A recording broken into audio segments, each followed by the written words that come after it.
Liebe HörerInnen, wir sind jetzt... Welcome, listeners. Here we are in the Villigen Forest with Professor Christian KROPF, an expert on insects. Professor KROPF, could you explain very briefly how climate change is affecting our native insects? No, I can't really. The subject is too complex. Well, could you perhaps try? Okay, what you can say is it's complicated. There are negative, positive and neutral effects. There are losers and winners. In addition, there's not yet much data available, so we can only draw very cautious conclusions, but even those give cause for concern. We've produced an overview of the studies for you, and I'm afraid the majority show negative effects. Okay, then let's start with the negative side, so we can finish the interview with more reassuring news. Climate change causes extreme weather events, such as heavy rainfall, heat waves, drying up of water bodies. In very general terms, we see that various groups of animals, including insects, cannot cope very well with these extreme weather events. Not only are they declining or even going extinct, but their reproduction is weakened or they are more vulnerable to disease. Do you have an example? Numerous examples, I'm afraid. Let's start with physiology. Professor KROPF, our listeners may not understand that word. Neither do I, actually. But I suppose it has something to do with the body? Exactly. It's about bodily functions. Heat waves lead to infertility in flies and midges. There, that has been proven. Which is not all bad. Flies and midges have important functions in the ecosystems, and other insects, such as bees or dragonflies, also become unable to breed. Certain butterflies also suffer if the winters are too warm. In my ears, that sounds illogical. Yes, in your ears maybe. But the fact is that, in the case of the woodland ringlet, for example, the number of caterpillars dying is increased if the winters are too warm. The peacock butterfly hibernates through the winter and suffers if it's too warm. But can't it migrate towards the north, where the winters are still cooler? Yes, that's exactly what we'd expect, that the peacock butterfly will spread northwards. We are familiar with problems of this kind in the area of phenology. Sorry, this has to do with when a species occurs in the course of a year. So, when are the caterpillars there, when is the pupa there, and when is the butterfly there? And then there's the problem of something called the development trap. And that is, let's take butterflies. Because of the higher temperatures, they can produce more generations per year.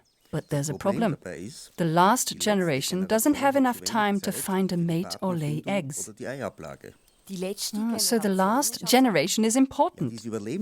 Vital for survival. For example, if these caterpillars are not sufficiently developed to survive the winter, the next year the population will consist of far fewer individuals. And over a few years, butterflies can go extinct. That happens with the wall-brown butterfly, for example. I'm starting to see your point. It is all very complex. After a short piece of music, we'll turn to the positive developments. If I could just... Go ahead. We often forget the aquatic insects. Water is better at storing heat than air, and it's more difficult to escape bad conditions from water than in the air. So insects living in water suffer even more. Is that it? No. Climate change also has major effects on plants. And there's such a close relationship between insects and plants. So the European grapevine moth, for example, suffers because its food plants are heat-stressed. The nutritional value of the plants deteriorates and the caterpillars die more often.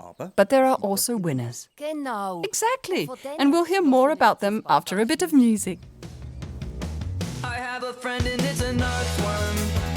I have a friend and she's a butterfly. I have a friend and he's a dragonfly. They are my friends and yeah, they're all insects. I'm still in the forest with Professor KROPF. So, it seems that there are also some climate change winners among the insects. Indeed, there are. Let's take the southern small white. By the turn of the millennium, it was almost extinct in Switzerland.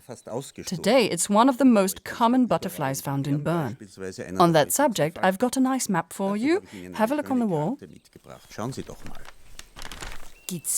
Are there any other examples of climate change winners? Yes, several. Warmth-loving species, which previously only used south-facing slopes, now also colonize east or north-facing slopes. In other words, there are more potential habitats. Or a greenfly species. With the warm winters, it has a higher survival rate.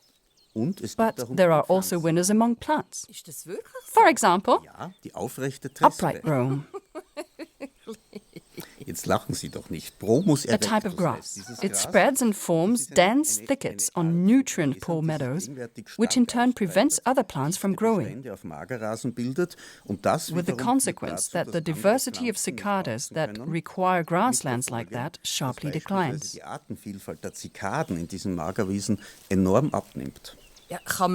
So there are virtually no winners without losers. Yes, I'm afraid that's true. Can we still end on a reassuring note? What's reassuring is that more biodiversity mitigates the effect of climate change. So it's up to us, just as it's up to us to slow down climate change.